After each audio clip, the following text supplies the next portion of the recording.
Now to a big storyline that could impact your students who go to JCPS. Just over a week from now, the school superintendent is set to present his initial budget plan to the school board on how to get out of that major financial crisis.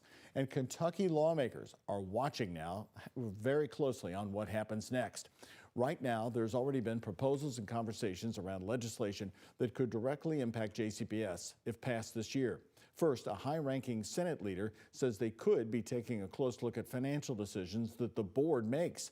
Second, there's a renewed push to ban DEI in all K-12 schools, including JCPS. Finally, as we first reported last week, one bill proposes giving the Louisville Metro Council and then you, the voter, the power to split up the school district.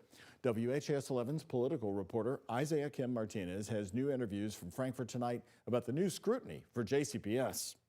Where's our money being spent, and is it being spent on the right things as a school district? Republican lawmakers in Frankfort are signaling they want a closer look, possible oversight of the financial decisions made by the JCPS board as the district works to cut $132 million from its next budget. Kentucky Senate GOP leader Max Wise wouldn't give specifics on legislation, but offered this hint. I think there's going to be something around how school boards are budgeting. Any oversight, any additional expertise to make sure we run this correctly and spend the taxpayers' dollars the right way, I'm all for it. JCPS board member Taylor Everett had this to say in response. Yeah, is there a chance that it could be micromanaged? Yes, but I'm of the opinion that the more we can all collaborate on this, the better.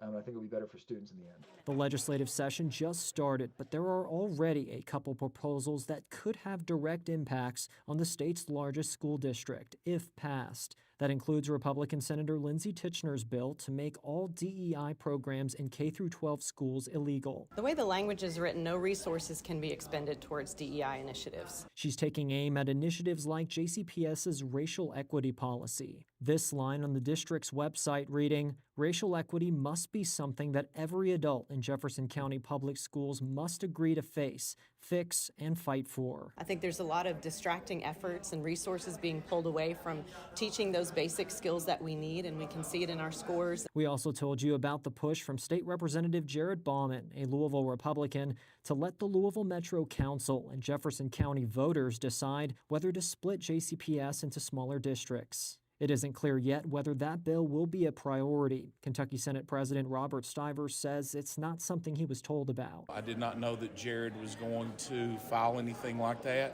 so I do not know anything. I can neither say that I'm for it or against it because I know nothing of it. The timing of these conversations is critical, as JCPS Superintendent Brian Yearwood is set to present his first draft budget proposal to the school board next week. In Frankfort, Isaiah Kim Martinez, WHAS 11 on your side. Last year, Kentucky lawmakers passed a bill that banned diversity, equity, and inclusion at all Kentucky's public universities like U of L and UK. Those schools quickly made changes to some of their programs to comply with the state law.